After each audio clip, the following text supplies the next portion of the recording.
To appreciate ASMR, first on your iPad, go to Settings, Display and Brightness, and turn down the brightness. Turn off the lights. Get into bed. Put on your headphones.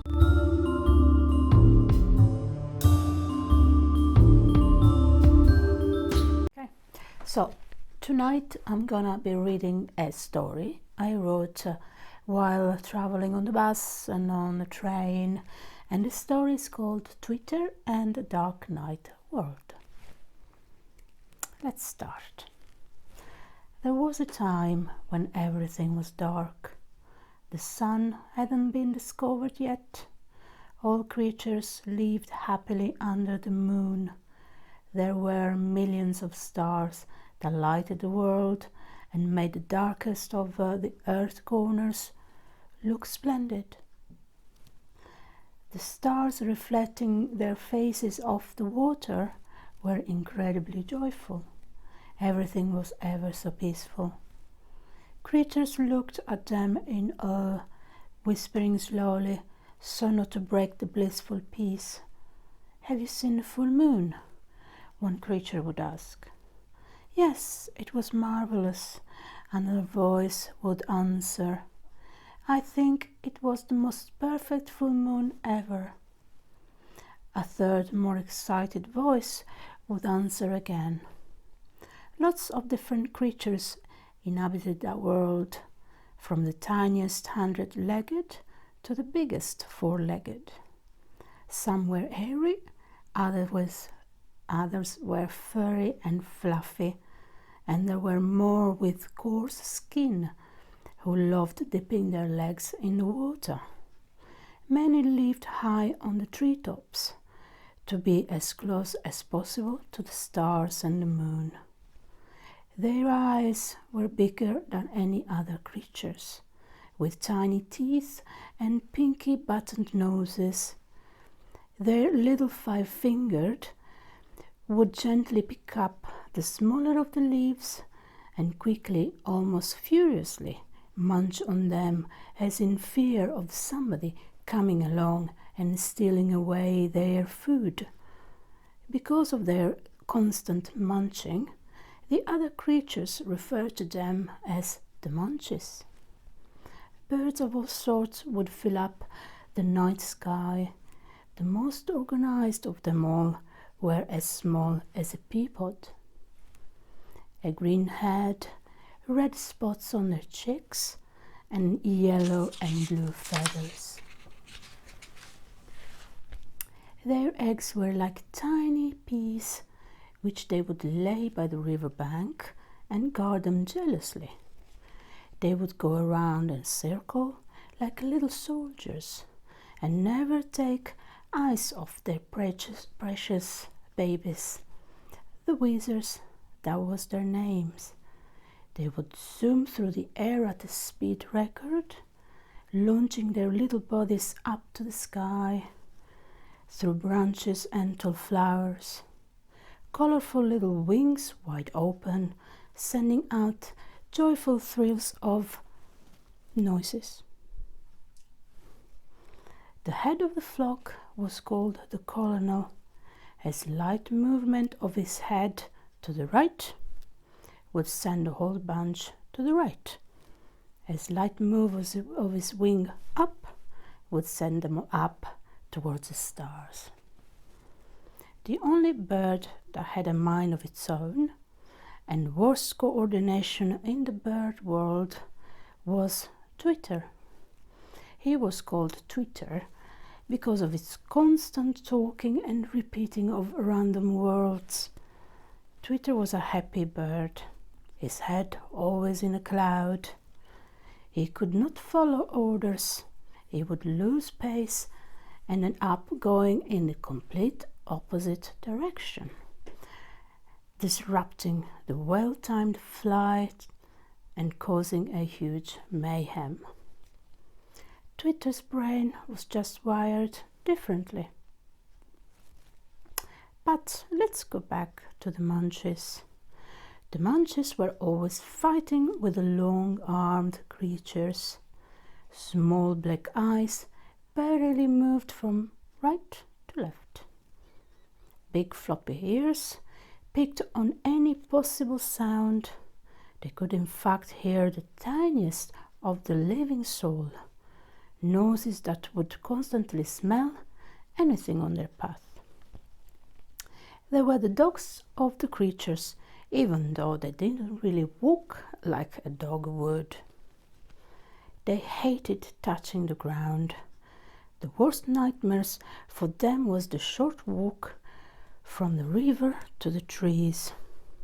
They would run like a crazy flock, making a dum-dum sound, which was recognizable from miles away, and so they earned the name of dumdum. So, the dumdum were very patient and slow, and if it weren't for the mud run from the river to the trees, you would think that they were still statues perching on the branches for dear life. The exception to the rule was a dumdum named Trunk. He was called Trunk because he feared heights, so what he would do was climb as high as the first small branches and then claw his feet on the trunk to rest, while the other dumdum would climb as high as possible. Trunk loved the water and would spend most of his time playing with fishes, not even giving a glance or a care about his own species. At every full moon, the dumdum would make their way from the other side of the river, running like there wasn't gonna be any tomorrow, and climbing eagerly on the trees where the Munches were living, and patiently waiting for the flowers to bloom. Of course, the Munches never liked this very rude invasion of their privacy, so they would start moaning about them. Every full moon, they'd have the same conversation. Look at them. They really are animals, ever so rude. How dare they upset our peace? Not an ounce of respect or finesse. You know what they remind me of? One Munches would promptly say, they remind me of those small-headed, long-legged and mouthy things that live across the mountains. Their skin was so light, it makes me shiver with disgust. Yuck. What? Another one would respond. Where have you seen a creature like that? You've never moved from the tree, not even to go down the river to get a sip of water. You wait for the rain to come down. Rain? What's rain? Everybody would ask. Rain, rain, rain, Tweet would exclaim over and over. Oh, shush, you fruitcake. Why don't you go back to your flock instead of always minding other creatures' business? Haven't you got anything else to do? And why do you hang around here all the time? The Munchie called Boss would shout. Boss would get annoyed because all the attention would move away from his very important story. However, he was very persistent, and one way or another he would end up telling it. Well, I must have been only 5, and my parents were getting fruit from the very top of the trees. Suddenly, this ginger-haired creature scoops me up from the branch I was sitting on. I was flabbergasted. Such long legs it had. The mouth, I think it was a mouth, was moving ever so quickly and showing me all his teeth. Obviously, I wasn't going to stand still like a tree, so I screeched so loud that the horrible thing dropped dropped me on the ground and moved away. Groans and numps would be heard coming from every direction. They simply couldn't stand it anymore. To think that the only reasons they were all there was to see the flowers bloom and eat in blessed peace and silence. Suddenly, an immediate silence fell. The buds were starting to turn into beautiful little flowers. A sweet voice coming from the sky was filling the trees, the ground, the leaves, and their whole bodies. All creatures were frozen in time. Nothing was moving. This would last at least 15 minutes, after which life would come back again like nothing had happened. None of the creatures would remember any of it. The world they were in was stuck in a loop and in an eternal night. Boss was the only one that every now and then would notice that something wasn't right. Strange, very strange, he would say. I feel like I have lived this already. A déjà vu. Yes, a déjà vu. The other munches, as might be expected, would start pulling his leg and throwing at him question after question, just to wind him up. Lived this day already, have you? Having another one of your déjà vu? Are you? And tell us what's going to happen now. After the drilling, Boss would just storm off at the top of the tree and mull over his anger. I will show them rotten, wonky faces. I'm going to show them one day.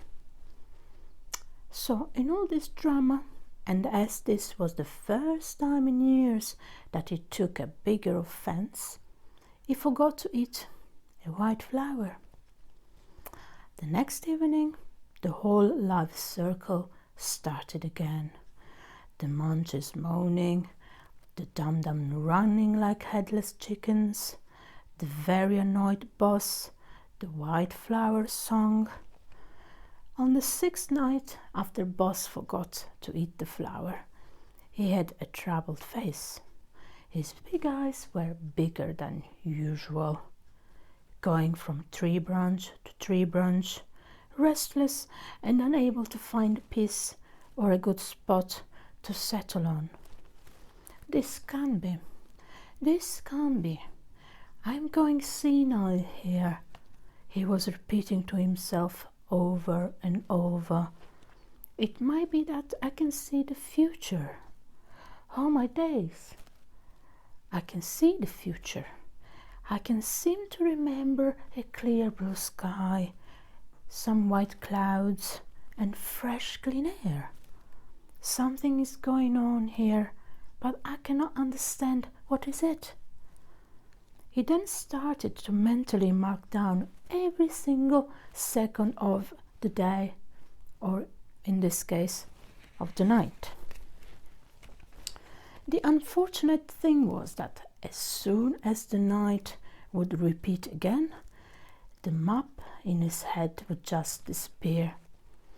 This really started to take its toll. Boss couldn't understand why. He could not work out what was he doing wrong. He now knew for sure that nights were repeating over and over again. Boop was the only one that would patiently listen to him. They were in a way kindred spirits. However, no matter how many times he told his story to Boop, she would always come back with the same answer and a little giggle.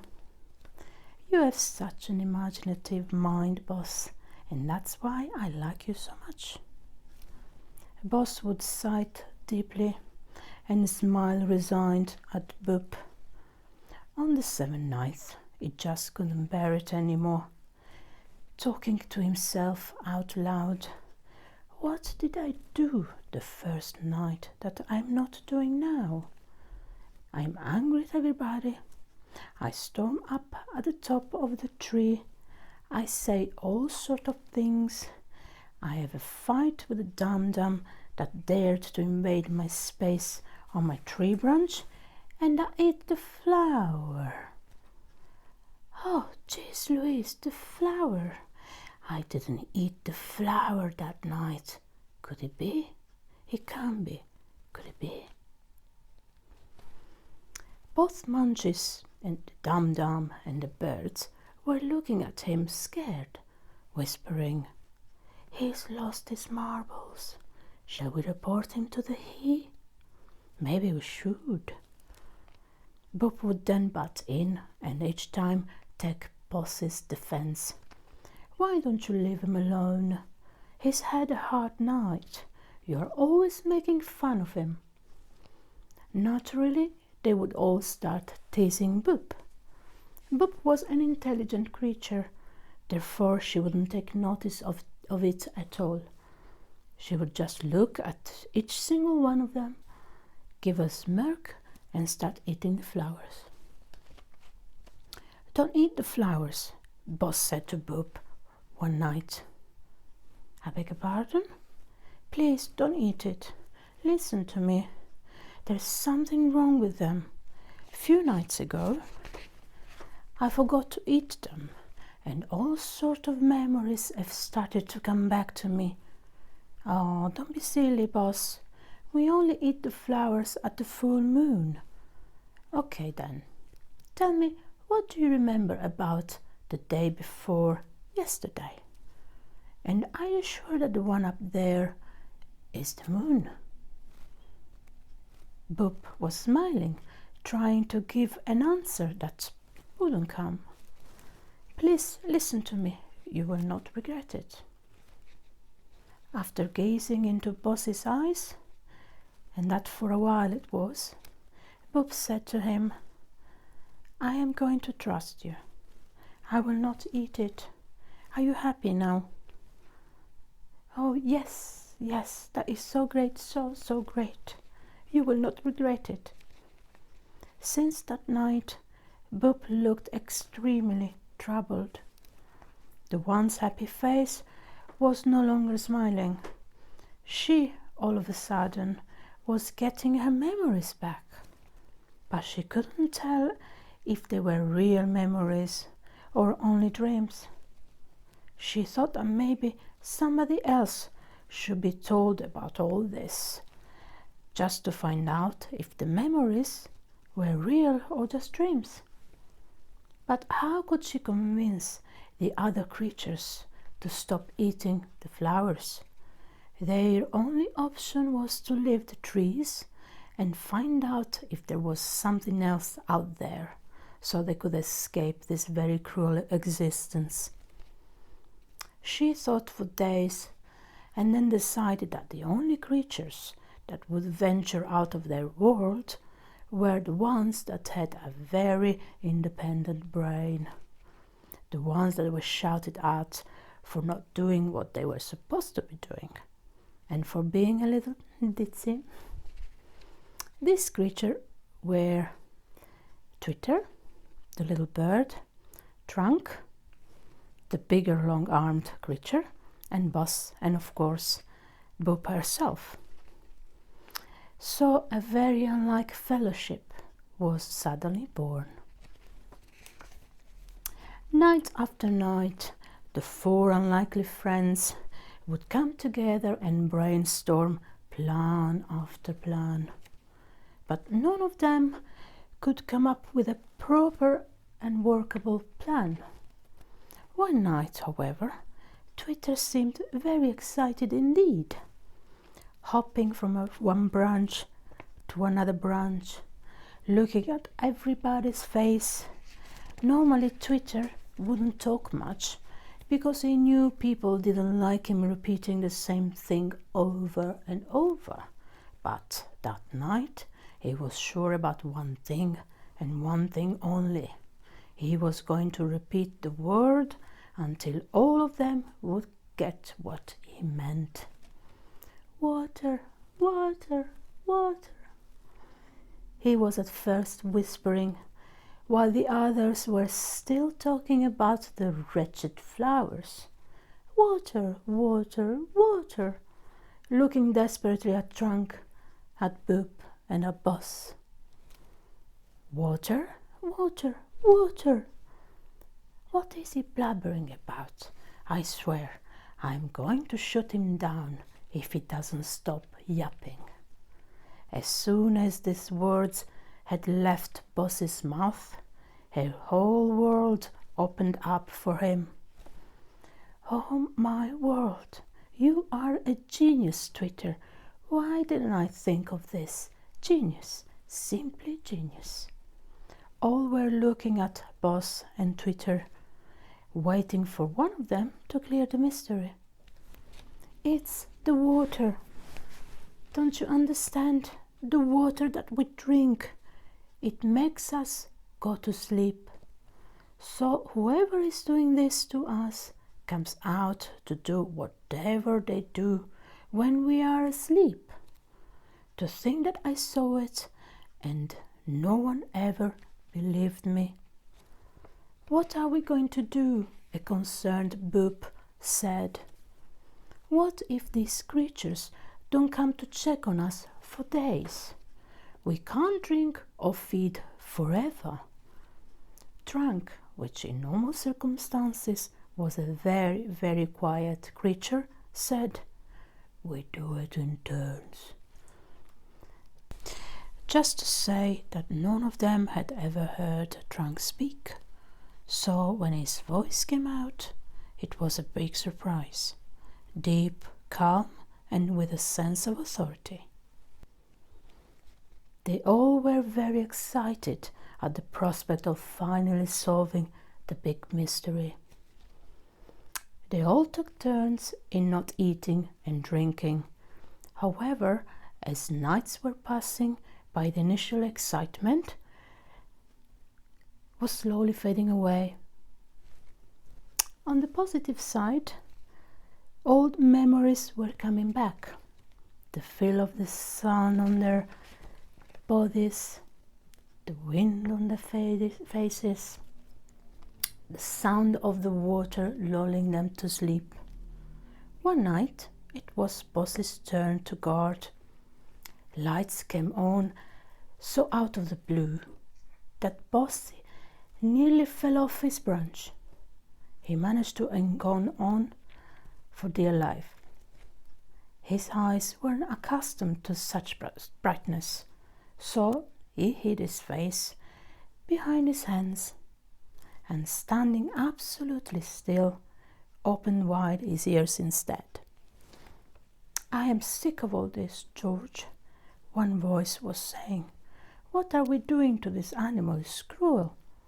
This experiment is the worst I have ever witnessed. Most of them are failing away.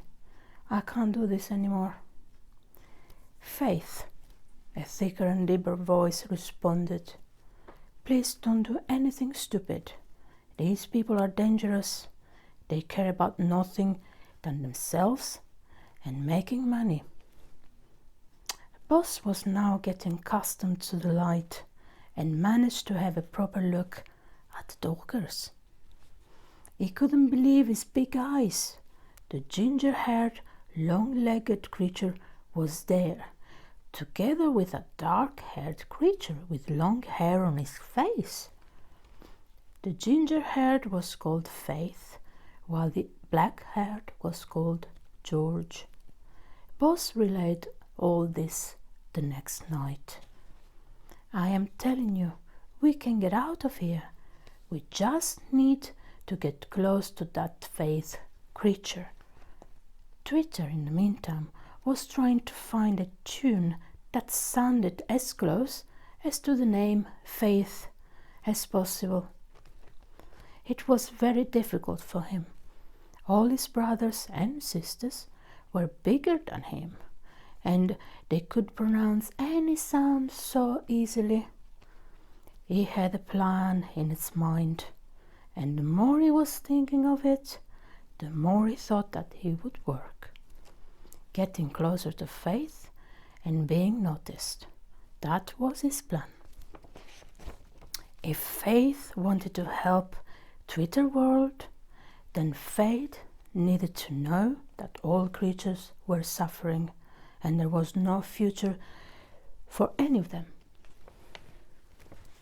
On Twitter's night, Faith and George showed up, cleaning and clearing away mess, adding a strange liquid to the water and pressing their hands on all the tree trunks. They weren't in a talkative mood, absorbed within their own thoughts. "Faith," a voice suddenly spoke. "Did you hear that?" "What?" George said. "I thought I heard somebody calling my name." "Oh, I heard nothing. Can we quickly finish and get out of here? This place is creeping me out now." "Faith," the voice spoke again, and much clearer now. This time Faith really did hear it. "George, I just noticed one of the drains for the water is blocked. I'm just going to quickly have a look. Don't wait for me, just you can go." In the meantime, little Twitter was making his way closer to Faith and calling her name to attract her attention. "Faith, Faith." Faith finally saw who was calling her. All her fears vanished away in an instant. The little bird was looking straight at her. She couldn't move her eyes away. It was only a small thing, and how could he be awake and saying her name? She definitely heard it. "Faith, Faith, Faith," Twitter was repeating over and over until Faith was just there in front of him. "This creature is a giant species. I vaguely remember them in my old life." "She looks sad though," Twitter was thinking. He then jumped on Faith's arm and looked into her eyes and whispered, "Faith."